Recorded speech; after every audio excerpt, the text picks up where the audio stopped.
Rebonjour. Comme je disais dans le débat précédent, comme la langue là-bas c'est le danois et le suédois, mais je ne parle pas très bien, ni l'un ni l'autre, je vais poser la question en anglais, et donc pour ceux qui ne comprennent pas trop l'anglais, il y a évidemment des oreillettes avec traduction.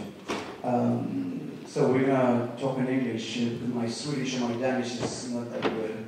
I would like, before we go into the debate, that you introduce yourself, one after the other, and tell us exactly what was your job on that series. It's a fantastic series. Do you want to start? Hello? Je m'appelle Patrick. Patrick Andrén. No, I don't speak French. Sorry. And I'm one of the composers of this series. Okay. Je m'appelle Helmersson. They all speak French? Tourist Tu es en français, hein? Un petit peu. Oh, well, Helmersson, also composer. Johan Söderqvist, I'm a composer too. So it's kind of the first time we have 3 music composers on one show, so that'll be interesting. Is this on? Yes. My name is Niels Sejer, and I'm a production designer. In French, I believe it's producteur, artistique. Yes, absolutely. Et je m'appelle Sieling, je suis réalisatrice. Good French.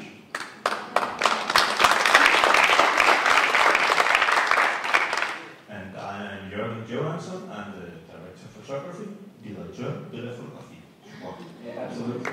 It's also the first time we have a DOP on one of these talks, which is very interesting. Before we talk about Sweden and Denmark in terms of briefly of number of series and network, we'll look at that afterwards.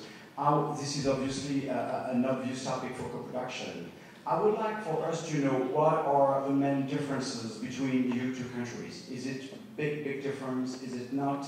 You told me in terms of languages, you understand each other more or less. But I mean, are there? We don't know because we don't know very well Scandinavia. So are there really 2 different countries or not that different? Here, half of the guys are Swedish and we are Danish. We understand each other when we make an effort.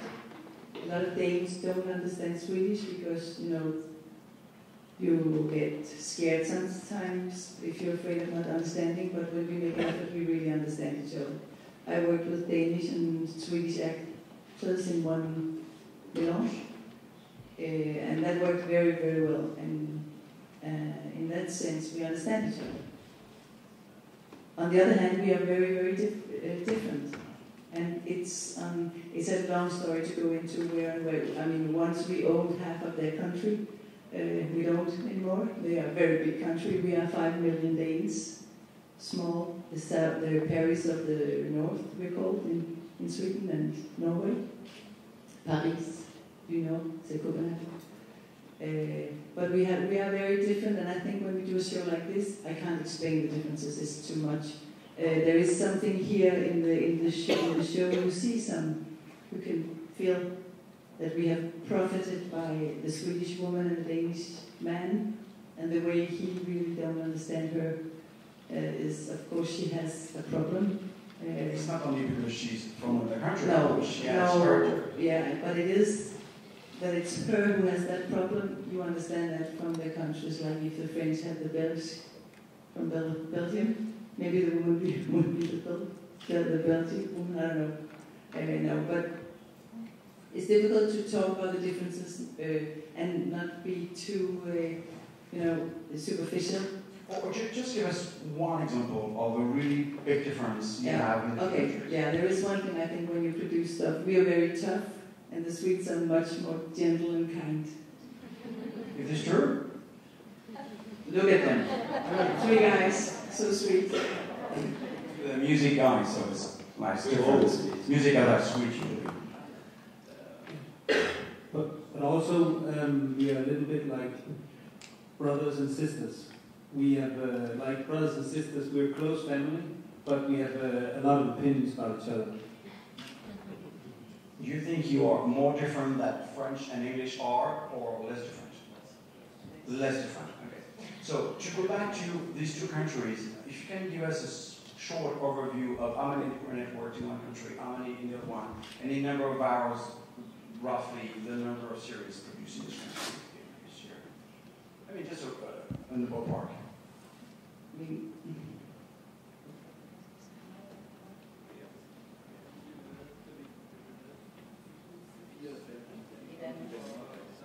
Yeah, there might be 4 or 5 in Denmark, shows produced every year, and 4 or 5 in Sweden as well. Okay, so there are small numbers of shows. We have 5 million people who are in. We're 9 million. We're not big. And what is, we had some answer this morning about Norway. What is for you a good rating on a show in terms of market share? If a show works well, I guess this one worked really well out there because it's now sold. I know the remake rights are sold in France and in England and in the USA too. And I guess the show as itself is sold in many countries. Yeah. So when it was on the air, what was a success in terms of ratings? I think it was like 1 million episode, I think, in Sweden and 1 in Denmark. Yeah. Yeah, the share is about 40%. 40%, which is pretty big. Okay, now going back to how this project was born, when we see the idea of 2 countries, 2 police methods, and the 2 bodies actually in the middle of the frontier, was it an idea that was initiated by writers or by 2 networks saying we have to do a project together, we have to co-produce it?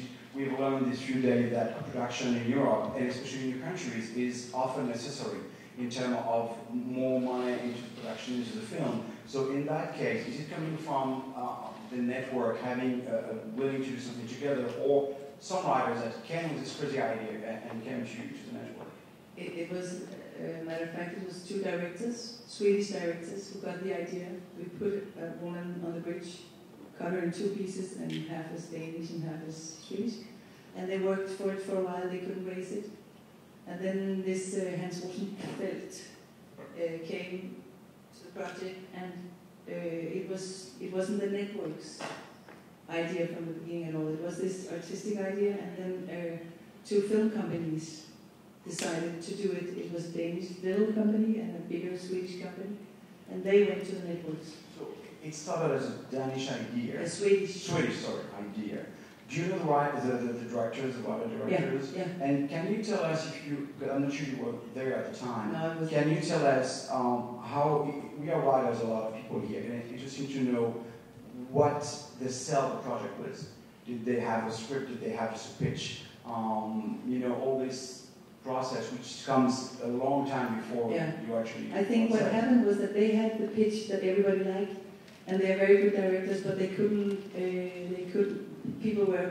networks were afraid of their knowledge into television. And when we came aboard, Jørgen and me has been working together for 12 years. Then they said, okay, now we dare do it. So the network commissioned the project only once you were on board? Yes. So when you came on board, where was the series? It was... You had some scripts already? Yeah, no, not script. Yes, we did the first draft maybe of the beginning, of the first 2 or 3, yeah. First draft and then the storyline that they worked on a lot. Even when we started to shoot the first 4 episodes, they kept on working on the storyline and finishing the rest. It wasn't totally finished when we started. So how many writers were in this? It's 10 episodes, right? There was one. It's 10 episodes? Yeah. So how many writers have been working on that first season? In the beginning, they were about 4 people in the room. Then Hans Rosenfeldt really took the lead and fulfilled the rest of it. And he had an assistant who didn't write, but that he could use for whatever. And then there was one Danish guy who he was there in the beginning. So in a way, it's Hans did it. And there are 2 other writers in the 10 episodes. One made number 2 and one made number 7, and he made the rest. Yeah. And you said that the fact that you came on board with your DOP and I guess with your production designer, correct? Yeah. And you came after. The fact that you came on board helped the project to be done. So why is that? Is it because you have a track record which is impressive in your country and the network didn't know you? Apparently. This is good to know. And did you feel in this co-production between 2 countries that having 2 networks involved was a difficult process? Well, the Danish network, they chickened out at a certain point because it was too heavy. We had a discussion in Denmark about showing our prime time is 8 o'clock Sunday evening, and we had a very big discussion. We were doing The Killing, which is another very good. Yeah, showing it too. Yeah, okay, yeah, that's right. And The Killing was very, very rough, tough to show at that time. So we had really big discussions. And when these scripts arrived at the table of the Danish network, they just said, no, it's too much. We can't do it. It was a Swedish network bringing it to the Danish network. Yeah. And they said, no. It's too tough for us. Then we made it and they got on board when they saw it. Okay, so the Swedish network made it anyway. Less money, I guess. We started to finance the rest of it in Sweden, so a lot of Danish locations and stuff and Danish actors are in Sweden. We pretend that it's Denmark because it's Swedish money. So they came after on board, bringing some more finance. Well, I mean, is it a 50-50? It should have been. It didn't end that. They got a real 50-50 co-production? No. So meaning, when they came on board, it was already written? It was done. It was filmed, it was finished when the Danish network entered. Okay, so it's a co-production happening after the whole film was done. Yes. So it's very interesting we have you because we didn't have a lot of directors on the show we're showing here, and it's interesting to have your view and your input as a director when you bring the designer on board, when you bring the DOP, I guess in the end, and what interaction all this has with the script writing, because you came on board and you had to script developed, and then what was your work from the time you came on board until the shooting? The beautiful thing about this project is that the writer from Sweden is used to the directors are the dictator, and I'm used to from the Danish network that the writer is the dictator. You have to explain that more. Because they have the power. They have a lot of power in Denmark. The writers, yes. And of course, if it's a good communication, it's wonderful that there is. Then we have together a lot of power. But sometimes you have to. It's very painful when you have to do something that you know you could have done better because somebody says so. And our Swedish writer had the feeling that the directors they just change everything. And I'm very well educated. I'm educated as a screenwriter, so I dedicate me to the scripts. I think it's very important to do what they wrote. Which means you, for example, when you get one script to scripts and they are in the writing process when you prep. You read, you met me. And we work together. And what I ask him to do, he does, and what he asks me to do, I do. And but you don't write. No. You just help them in the process. Yeah. But that process and the fact that it was film companies that was producing this gave us the possibility to do what I find the only right way of doing stuff is that we made a team, we made a language, we really, from the moment I said a word, and I said, this is a world that has broken, it's about a broken world, and then Niels began to... What do you mean a broken world? It's just the feeling of this place. It's a broken world. It's a world that it's not connected, and people are not connected any longer.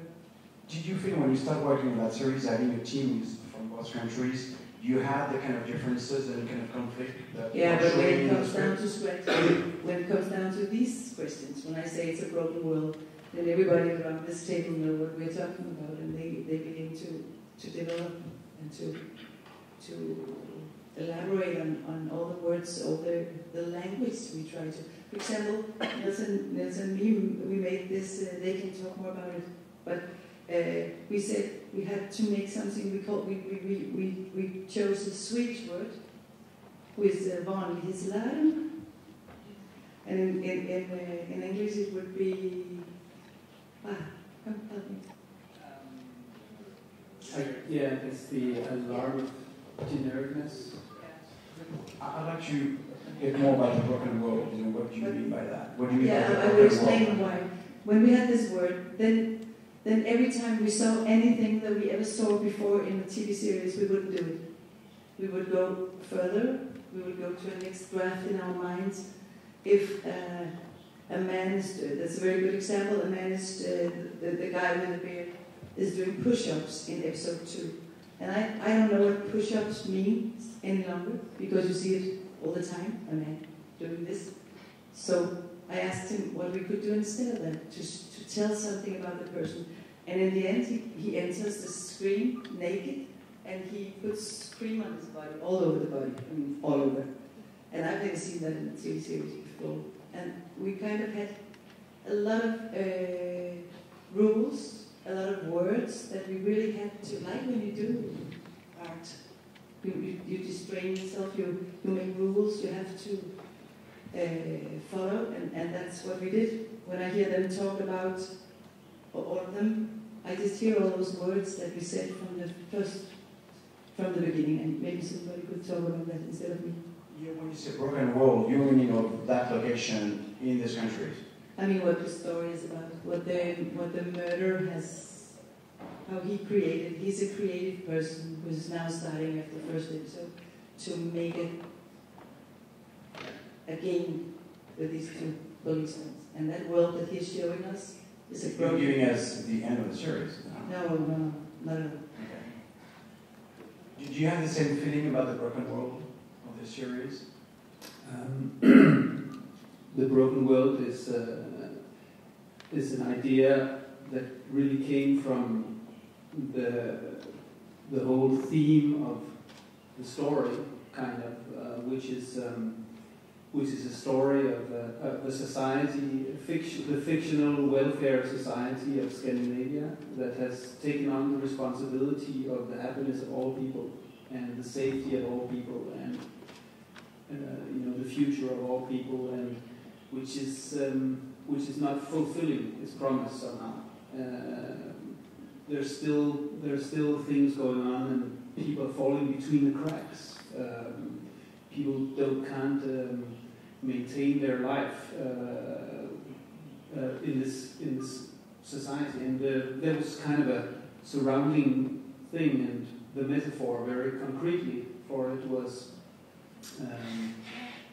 the cracks in a wall, the cracks in the conversation between people, the cracks in the furniture, the cracks in the way things were arranged, and I know that the composers have been working with the spaces in between, just as we have done visually. Is any of what's in the series inspired from true events? Or not at all? Is anything inspired from? No.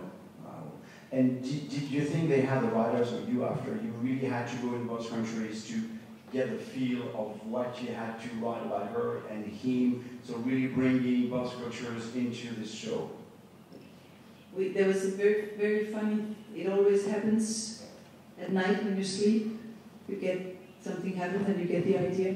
And we were really looking for differences for a long time. We talked about it, Jørgen and me, and Niels and me. We talked, what is the difference between Sweden and there? And we had all these, and that becomes prejudice.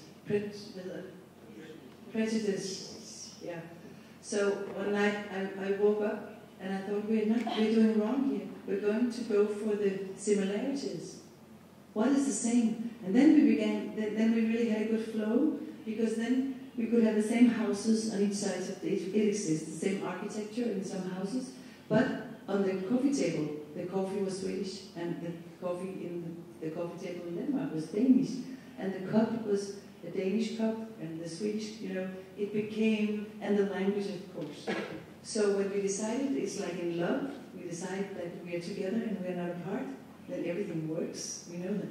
So, yeah. You said the Danish network came on board after the production. Yeah. So the crew was both Swedish and Danish, or only Danish? Swedish. We were the only 3 Danes. So the shooting crew was mainly only Swedish? Yeah. And the actors were? Half and half. Half and half, okay. Before we go into the production designing, I'd like to hear the composer. First, I'd like to know why there are 3 guys on one show like this. It's kind of rare, we have 3 composers. And why 3, and when did you came on board with the series?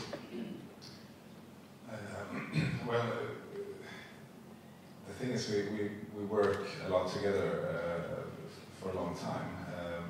Me and Uno worked for Johan on Johan's films, and I came into the team 3 years ago now, and it's been non-stop work, film after film after film. It's a fantastic opportunity, and now this series came up, and Johan asked us to join him to compose the music and to be composers, and it was a really, and at that time we had already gone through so many movies and obstacles, and so we had a workflow already that was we know each other's weaknesses and strengths and what we're good at, so it became pretty natural to go into it. Who wants to talk next about that experience? You want to say something about this experience? No. But I can say about the startup. I started up I got the film for the TV series, and then we did it together. But we had a couple of meetings, me and Charlotte, and I totally agree with this thing that they try to find the cracks in the buildings and the picture and everything and the relations, and we try to find the cracks and the spaces within the sound and the sound designer too. So it's you try to create a full work that has the same.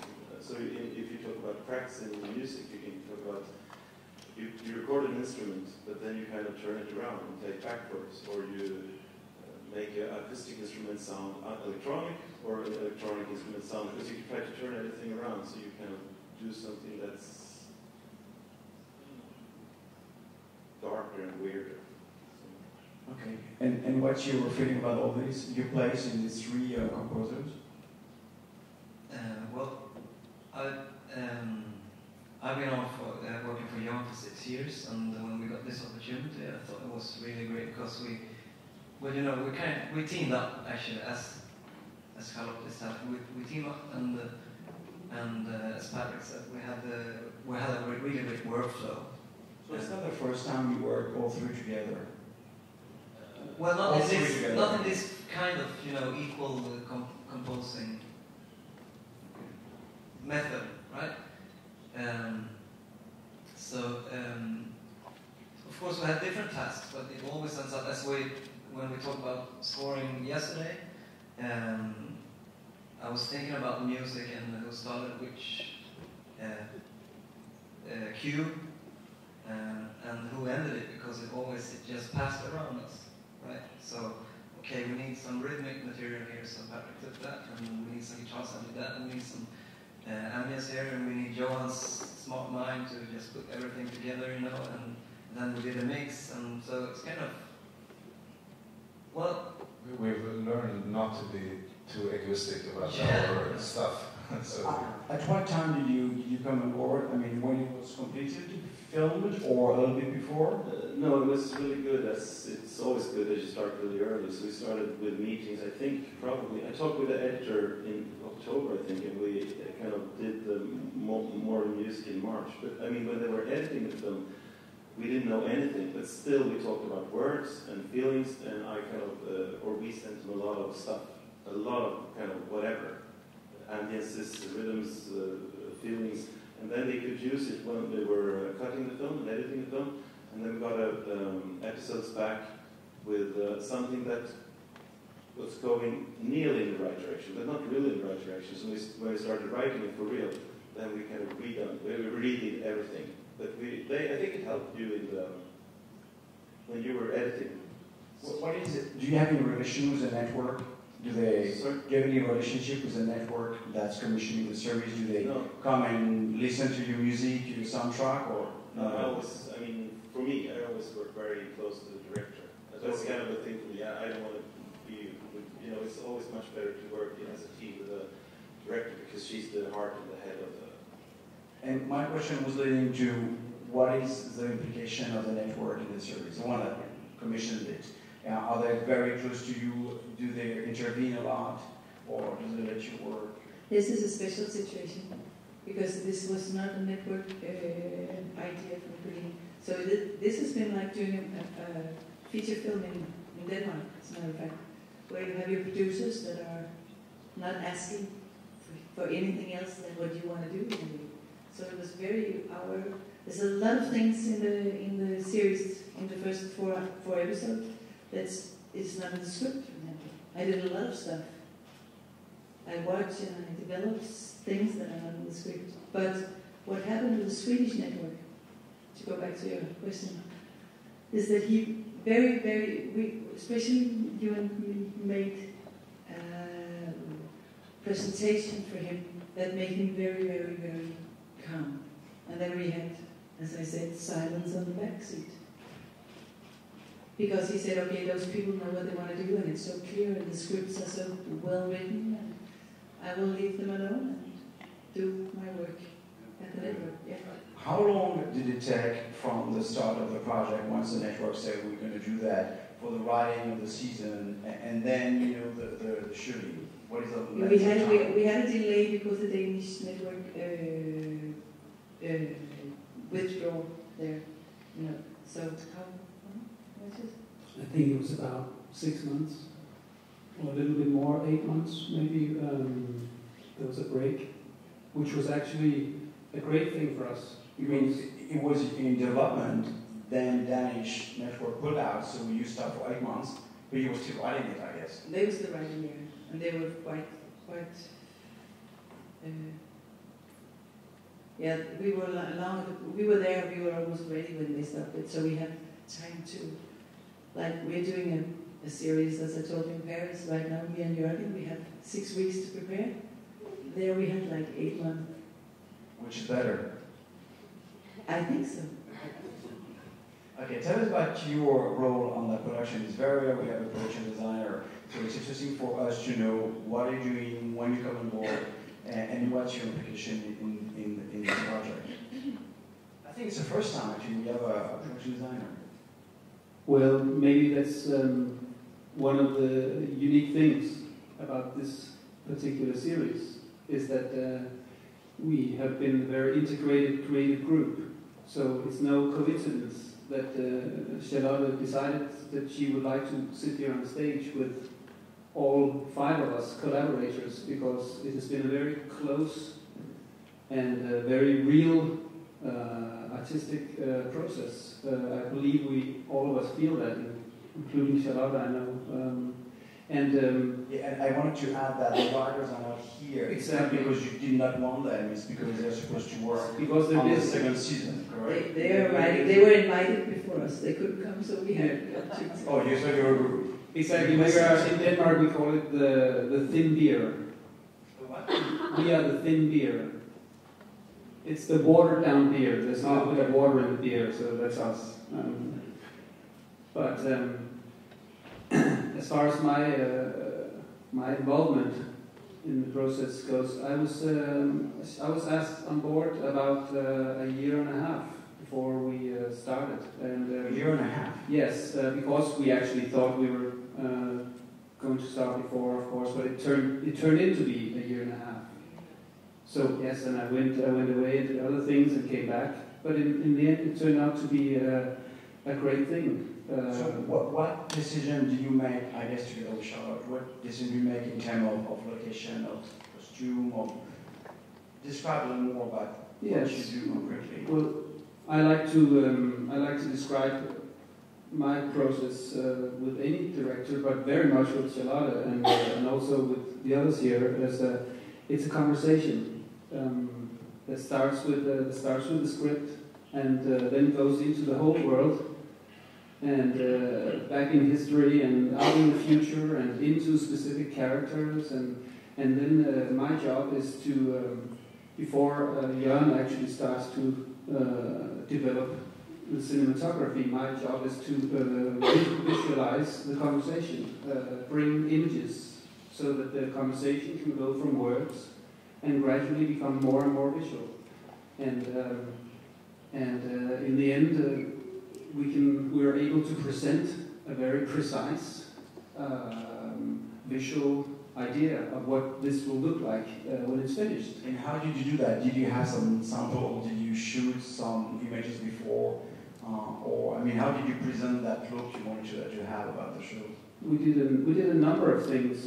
We created slideshows with location images and reference images and shots from other movies that we felt related to, and everything that we thought we could pull it from the world and grab and throw into our conversation, and we turned it into we gave it a format, a very precise format, which enabled us to communicate in a precise way with, for instance, with the networks. And it was a way, I guess, to convince the network of what they were paying for. Yes, because we were also quite daring. I don't know if it feels like that when you watch the final product, but we did a lot of things that is not normally things you wouldn't do. Like we were really getting ourselves all excited about making mistakes, because we've worked for a long time, we've done many things, and we had so much fun together that we said, okay, if we just do the right thing, that would be wrong. So let's do the wrong thing. Let's try to develop a language of mistakes. Let's try to bring the wrong toolbox to the right task, or maybe we should bring the wrong tools and put them in the right toolbox, or create situations which don't make which are difficult for the actors, for instance, instead of making things fit, giving them the wrong clothes on for the situation, or creating obstacles in the sets, or so that it's difficult for them to have a conversation, or so it was difficult for Charlotte to create the scene, or it was difficult or it could feel difficult for Jørgen to actually get the shot that people would expect from a normal mainstream TV show. So Johan, you came on board, I guess, not a year and a half before, I guess, probably less, but did you come on board before, in prep?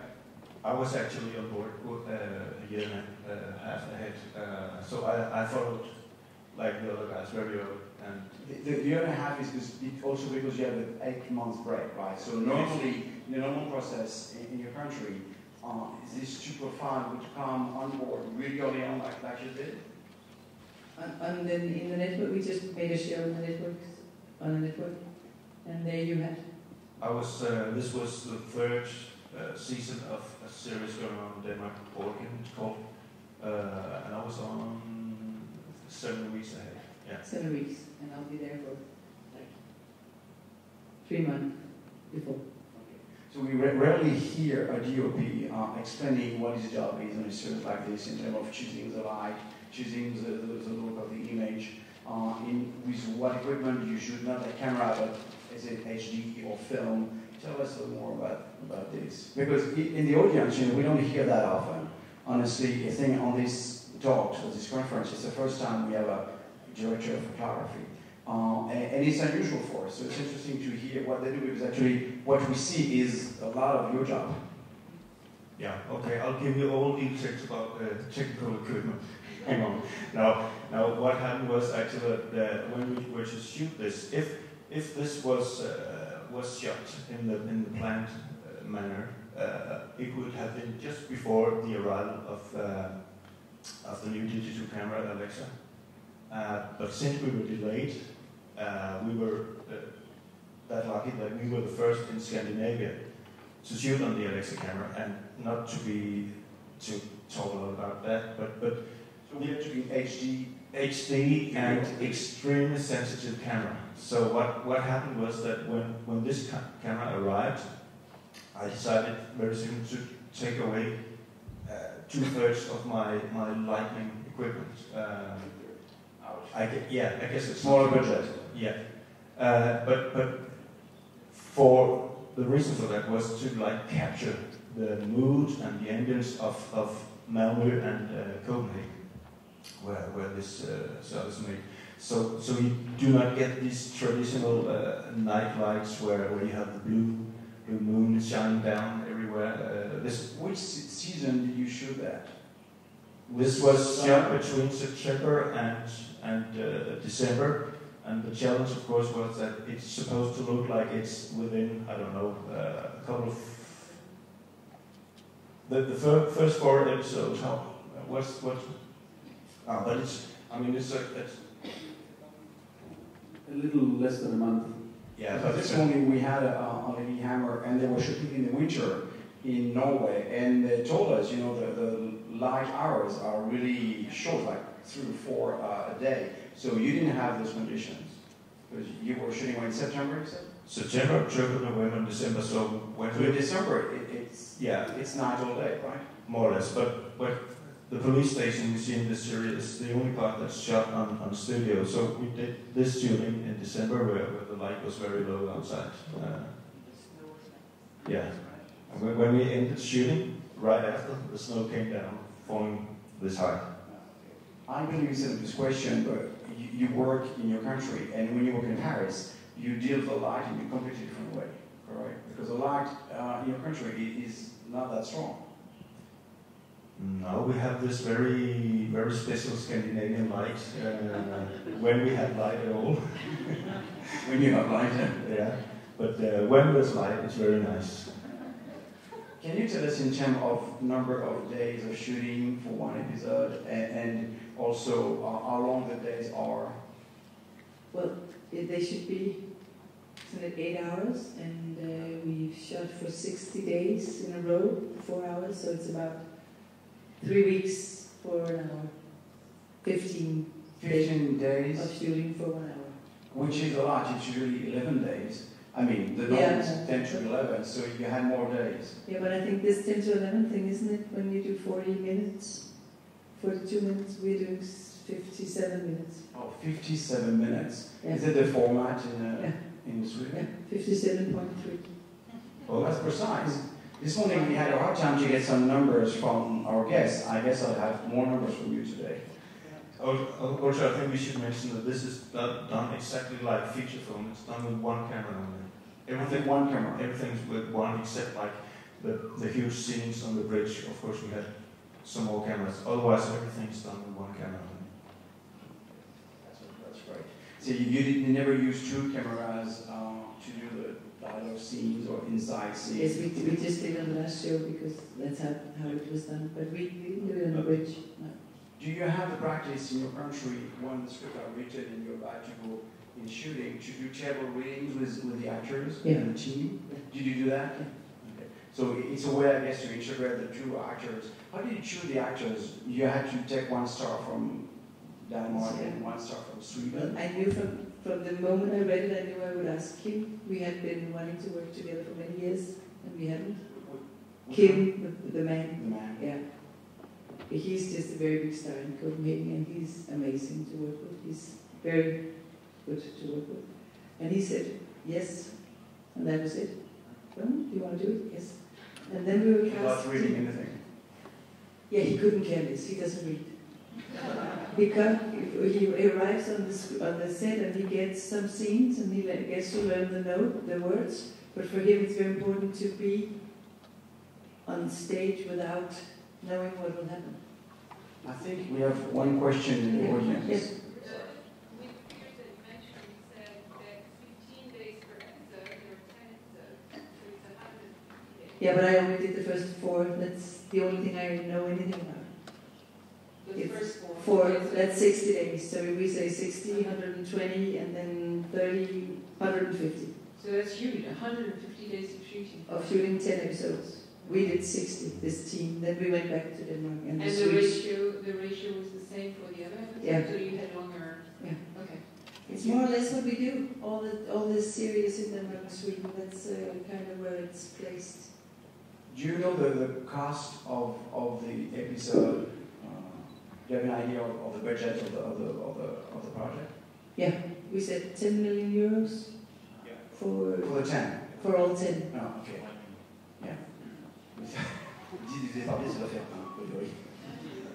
So, do you know where is season 2 now? Is it in the writing process?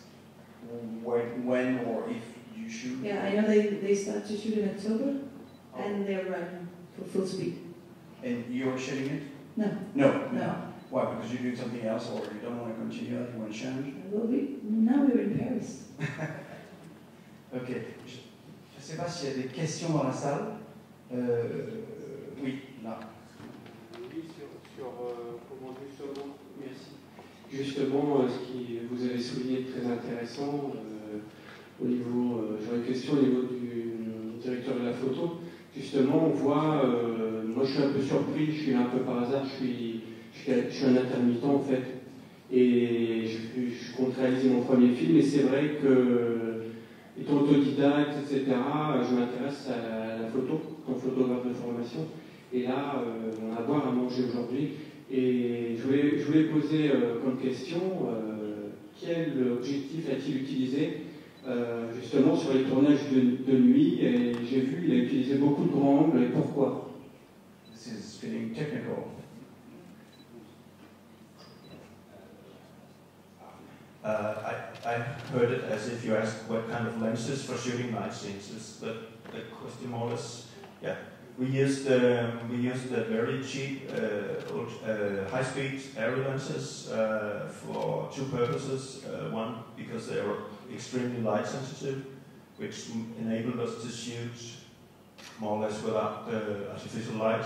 And also, what I liked about these lenses that because they're that cheap, you haven't got a very, very good coating on front, so they are able to capture flare.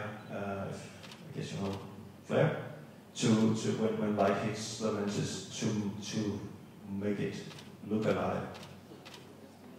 Since we are and exactly once again, I mean, I could have chosen some very, very expensive, very good lenses, but again, I tried to pick the wrong tools. Since we're getting technical, I guess you have been asked this question yesterday by Nicolas Jorel about the music. Do you work mainly on instruments or digital sounds? I mean, do you do real music with real objects in your studio, or is it all on the computer? I think I mentioned it before. We tried to both record a lot of acoustic instruments, and then we treated them so they sounded electronic. So we also the same thing. We tried to turn around. So if you record a guitar by or a lap steel, you would treat it with many processing effects to make it sound like something totally different. And in the opposite, we use a lot of electronic instruments, like synthesizers, and in that instance, we try to make them sound really acoustic. And then you do everything reversed? No, you do everything reversed. When you use instruments, you make them digital, and when you do digital, you make them instruments. Right? Yeah, something like that in this series. But it's the same thing that they've been talking about. It's kind of creating this special sound that only applies to this series. And I think it's interesting because then you don't hear a bowl, you don't hear a violin, but you hear something, and it really doesn't take any distraction. It doesn't get in this. You don't get distracted. It's just within the sound design. So the music is. I think you could really talk about soundtrack here. It's a sound design and the music, and they kind of go very much together. Often. Il y avait, je crois, une autre question. Oui. J'aimerais savoir quelle a été la direction de travail qui a été donnée à l'actrice qui joue la policière, qui a un jeu très très particulier, très fort, volontairement très distancié. Quelle a été la direction de travail qui a été donnée? It all started in the casting.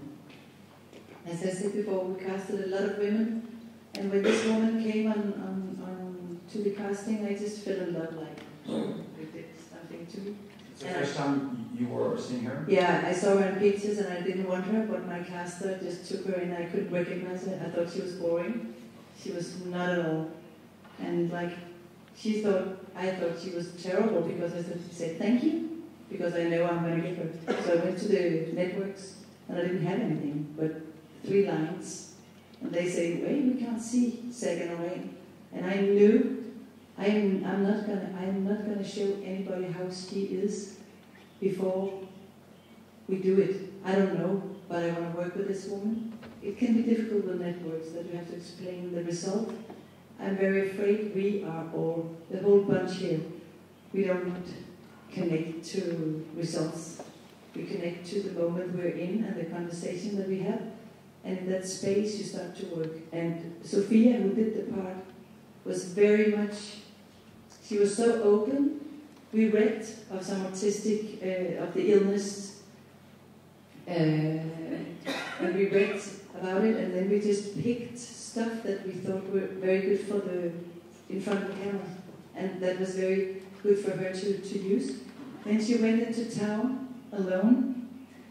She was shopping. She was picking up her kids. She was just having a very normal life. But what she did was she brought the sense of not responding to in a social situation. So when people said hello, she would just stay in her bubble, and she did that for a week or something. I don't know how long. She was really trying to take her character into the city, and when she came back from that, she was so strong. Then a lot of people told us, and especially in Sweden, they hate the way she acts in this episode because they understand everything.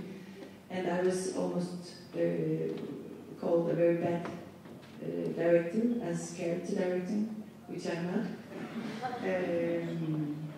But we were brave, and we just kept on saying, this is, when she says, it's not in the script, when he says, are you now a doctor, knowing that the ambulance can't go? No, I'm a police. And then she goes away. And I know it's stiff, it's wrong, but when you follow the whole series, you will be so touched about that.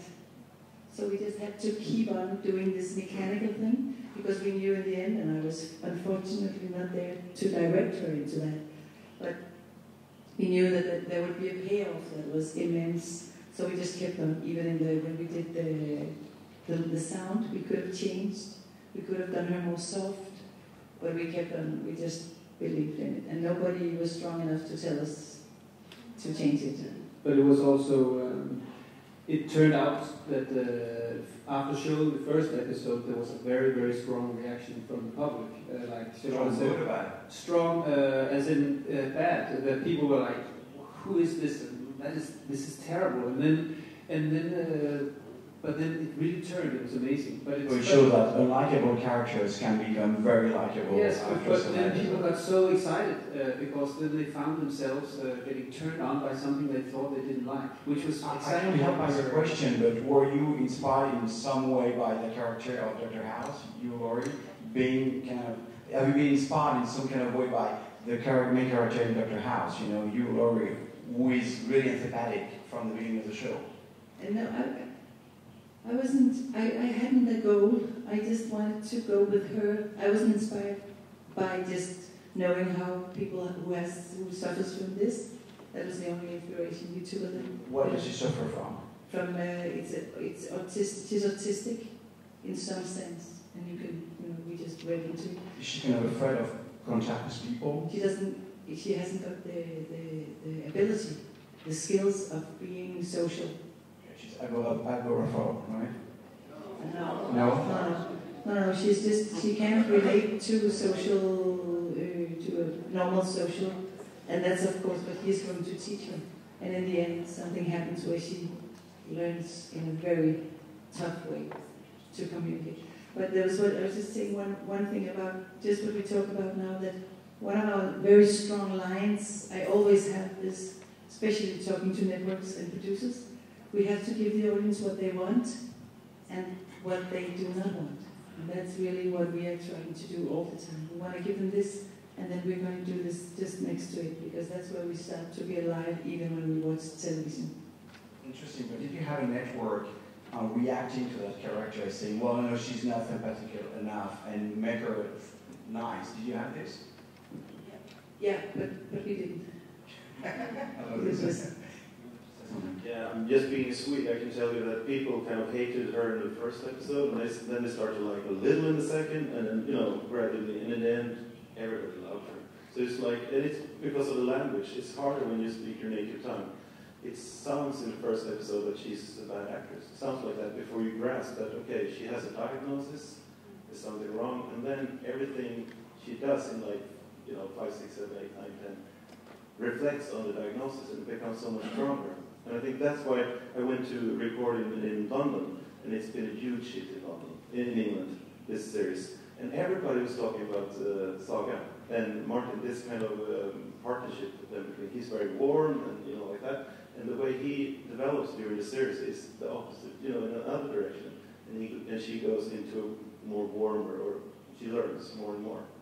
Do you Do you know how many countries bought the series, not the rematch, but the series? Do you have any idea how many countries bought the series? And I know the Nordic, of course, all the Nordic countries. I think, yeah, Iceland and Netherlands. That's right. The Netherlands are happy about them. Yeah. And England and Germany. Yeah, Germany, of course. There is a big mystery unrolling along the season 1. Is everything solved at the end of this first season? Yes. And so season 2 will be completely different with another.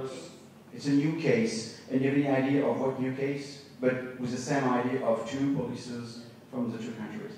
Did you direct the whole first season as a director? The first 4. First 4. Yeah. So what was after that your implication in the rest of it? I guess you started the series giving it the tone and the style with your team. So that was, I guess, the rules for the one coming after you. Yeah. I'm very sensitive, and I just hate it. Of course, with the producers, they try to do what we did, and I can't.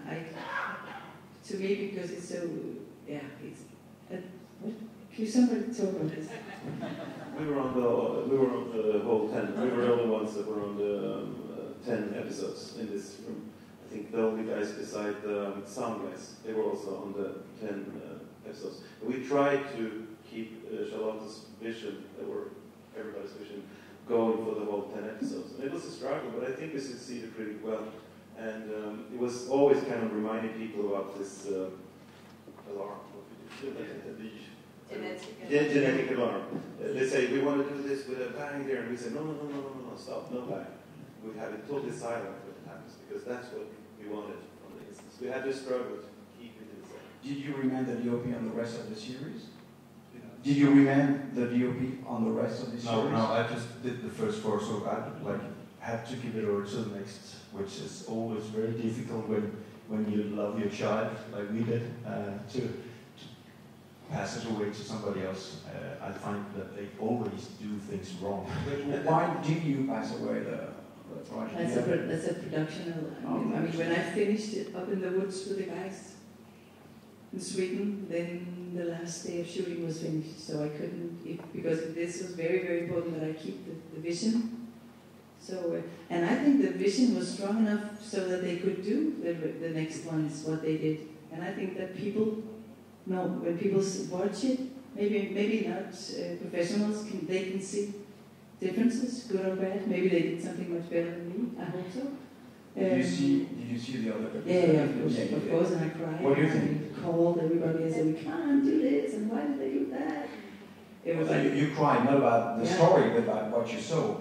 Yeah, I was editing, and I always feel that it's very important. Maybe it's not that important to do stuff like we're doing, but when I do it, I find it very, very important. So when I see all of a sudden some a mirror on the set from another century, and we have this idea of this only modern architecture. There's only square lines and stuff, and then I see a mirror. Then I go down, and that's stupid because it's just a mirror and nobody thinks about it. So out of the 6 episodes you did not direct, you're not happy with them? No, but I'd never be I'm the wrong person to, because I'm sure that we did a strong concept. So, and everybody tried to do it, I'm sure about that. And I know that I can hear that they're doing They seem to try to keep it on. And that's why the Americans have showrunners. That's why you have to restrain a lot of directors when you do stuff, because it has to be the same. And do you stay on the rest of the series? No, neither. No, we all did the conceptual work, but actually I came in and had a few meetings with the directors and DOPs of the following sections, so to speak. But we didn't. We were not asked to create a set of strong rules. We were not asked to create something which was exactly the same all the way through, and we didn't want to, because we thought because Charlotte is a very generous artist, and we all wanted it to be in a generous spirit, and so that we could invite new creative people in and give them the essence of our visual conversation and our conceptual conversations, and then watch them go and be unhappy or be happy or be desperate, but give them the chance. Yeah. Il y a une autre question dans ça, je crois. Oui, mais je laisse. Allez-y, madame. Yes. So we've seen the Millennium where the heroine has Asperger's syndrome, and the killing with Sarah Lund, who is very, very rude, and your heroine Saga. Are all Scandinavian women anormative? No, it's written by men. It's written by So what does that mean? What are we supposed to understand about Scandinavian women? Well, I can't take that for. I cannot ever respond as a. I didn't create her. I created her from the script, and I think that the men that are writing, they really find that if a woman is strong, she's like that, and it's totally crazy. I would like to. If somebody will give me money, I can sit for 5 years and I'll write a heroine woman, which is the way I think she should be.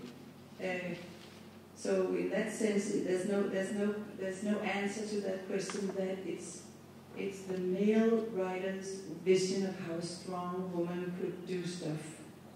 It says more about men than women, actually. Yeah, I think it's because, this is a very long conversation we can start here. No, but it's very interesting. It's all male. All these are male, like my boy right here. They are wonderful. We love them. But we have a lot of work to do. I'd also want to ask you, have you seen the French series Engrenage? No, it's on my table in Paris, and I'm going to watch it. Yes. Yeah, what about it? Il y avait une autre question. Oui, bonjour, José Gérard, directeur de la photo. Je voulais tous vous féliciter pour la qualité dans son ensemble de votre travail et pour votre très belle série. Et j'aime d'ailleurs beaucoup Bron et Sieling aussi.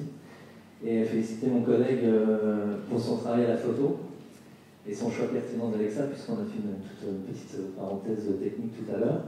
Et j'avais juste une question très simple, parce qu'on a la présence du directeur artistique, donc, et de savoir si au Danemark ou en Suède, le directeur artistique est présent sur tous les tournages de série. Merci.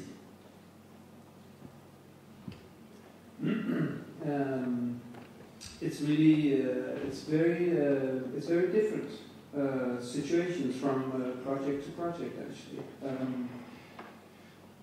In the case of the bridge, I believe I had just because of the nature of the conceptual preparation work, I was present quite a bit, and we had conversations around the camera as we were shooting. Which is, of course, extremely important in order to be precise, because the finishing touches to any visual concept happens when you roll the camera. But it's quite different. I find that for myself, I am more and more on the shoot with all the work I do. I have maybe, I don't know if you have more question, but when you go into the editing process, do you have all your team around you, including the writers, or do you edit the film just yourself? It's again, the bridge is a special situation. I was almost there alone with my editor for a long time, 3-4 months or something. When I did Borgen, we just finished Borgen, the 3rd season we opened. We just opened. We didn't know that you've been working on Borgen the first season? Yeah. Okay. No, not the first season. Well, you haven't seen it. We just finished it. It's the beginning of the 3rd season. So and there it's the writer always arrives at certain points. Is it because you invite them, or is it because no, you use out there? It's a system. It's a system that just works like this. So we'll go a little deeper into that. in your country, the system is that at one point the writers come into the editing room to see whatever is to see, and give notes and give... And he is the showrunner. Oh, the showrunner. Yeah. So you have to deal with him? Yeah. Okay. And is it a nice process? Yeah, and Morgan is wonderful because he's a wonderful person. And he is skilled and we have a good relation, so it's easy. Yeah. Ah, une autre question, Jean-François. Il y avait un showrunner sur cette série? On a parlé d'organisme. Oui, Jean-François Boyer, je suis producteur. Est-ce qu'il y avait un showrunner sur cette série? Non, pas du tout. No. So when you said the writers came in, you said that's you mean in the bridge? Yeah. The bridge there wasn't any, no, at all. There were two. There were me. Yeah, I was there. But the writers didn't come. So and that's not normal on TV shows at all. That I have because the producers were just everybody was it works. We can just and. It wasn't planned either. How do we? And I was afraid of that. I should have been there. I should have stayed. Would have been a wonderful opportunity to work with the next directors and make them, because they understood that we were doing something very good at a certain point. At the beginning, they didn't. And when they understood that, I could have been a great comfort to their work, and it would have been clever of the producers to say she stays there for a while. And it shouldn't have been more like I could have come into the editing room twice a month or something. I could have, could have been the showrunner easy. But it's not a system. This was just one time they did it like this, and now we see how they will do it with the second season. Well, thank you very much for sharing all this. It's an extremely beautiful series. No wonder it's such a success everywhere. Thank you very much.